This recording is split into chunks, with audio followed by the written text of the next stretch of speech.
Assalamualaikum warahmatullahi wabarakatuh. Para pemirsa, Ombudsman mempertanyakan status Dr. Reysa di gugus tugas COVID-19. Ya, maksudnya ini Dr. Reysa ini sebagai PNS, ASN atau kontrak atau apa atau bagaimana? Nah, jadi kalau kita lihat bahwa Ombudsman ya mempertanyakan status kepegawaian Dr. Reysa ya Kartika Sari Broto Asmoro yang saat ini bergabung dalam tim komunikasi gugus tugas penanganan COVID-19 ya. Ya kalau kita lihat sejak 8 Juni Dr. Reysa membantu jubir pemerintah untuk penanganan COVID-19 yaitu Ahmad Yuryanto membantu ya. Reysa kemudian biasa memberikan ragam informasi dan imbauan sebelum Pak Yuryanto menyampaikan update kasus harian COVID-19 di Indonesia. Jadi Dr. Reysa ini mengawali dulu memberikan beberapa informasi dan imbauan. Tapi kemudian itu dipertanyakan, artinya bagaimana statusnya gitu ya. Jadi apakah beliau Dr. Reysa itu statusnya sebagai ASN ya atau bukan? Kalau ASN ada jelas aturannya. Itu yang dipertanyakan oleh Ombudsman. Kemudian Ombudsman juga akan meminta klarifikasi gugus tugas COVID-19 terkait dengan status dokter yang juga merupakan humas pengurus besar IDI, Ikatan Dokter Indonesia tersebut, yaitu Dr. Reysa ya. Karena publik harus mengetahui kejelasan. Ya, jadi harus statusnya harus jelas ya dari Dr. Reysa. Karena dia setiap hari kan tampil di TV. Nah, bagaimana ini secara mungkin struktur kelembagaan statusnya kepegawaiannya bagaimana? Apakah direkrut saja hanya sebagai relawan? Kalau relawan dia tidak boleh menerima honor ya. Kalau kemudian itu kontrak apa segala macam perjanjiannya SK-nya itu belum ada dan belum diberikan oleh kepada Ombudsman. Nah, karena jadi ini masalah yang kemudian kalau kita lihat ini secara ya struktur keorganisasian kelembagaan lah, setidaknya seperti itu ya. Jadi kan kalau dibayar itu harus ada statusnya, apakah sebagai pegawai, sebagai tenaga kerja kontrak. Nah, itu statusnya harus perlu kejelasan ya kata Ombudsman ya. Nah, kan ini harus ada keterbukaan. Bagus banget. Jadi kita tahu ketika kita melihat Dr. Reysa ini menyampaikan informasi ya, bukan hanya terkait dengan informasi saja, tetapi bagaimana seluruh penanganan yang ada itu dari pihak Satgas ya, itu juga harus kemudian publik tahu dan bagaimana segala macamnya.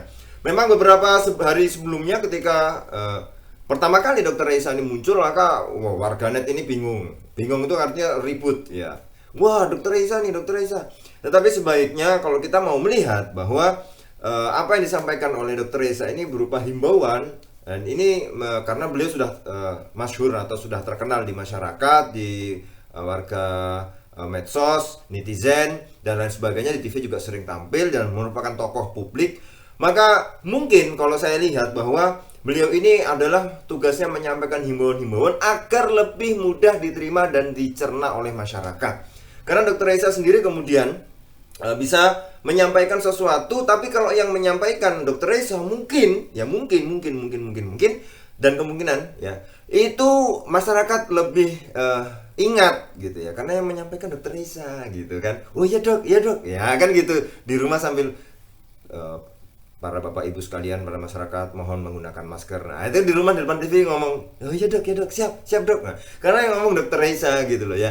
Jadi pada hakikatnya ini adalah bentuk seni komunikasi publik gitu ya. Ketika orang yang ngomong itu sudah dikenal dan kemudian menyampaikan sesuatu yang sangat penting ya, maka masyarakat kemudian akan meresponnya dengan baik karena seseorang itu sudah dikenal. Nah, itu yang mungkin ingin disampaikan, bentuk komunikasi yang mudah diterima masyarakat, dihafal masyarakat dengan sosok Dr. Reysa tersebut. Tapi ya juga memang Ombudsman benar juga bahwa segala sesuatunya harus jelas, harus clear dan segala macamnya. Ya itu memang bagaimana nanti bisa diselesaikan ya, memang ada mungkin nanti SK-nya apa segala macamnya, sehingga publik juga tahu statusnya dari Dr. Reysa ketika menjadi membantu juru bicara yaitu Pak Ahmad Yuryanto. Nah, kalau saya melihat ini sebenarnya simple saja, tetapi ya memang harus jelas, semuanya harus clear karena setiap hari muncul di televisi, sehingga apa yang menjadi sorotan publik harus diminimalisir berkenaan dengan yang sesuatu yang agak sensitif seperti itu ya.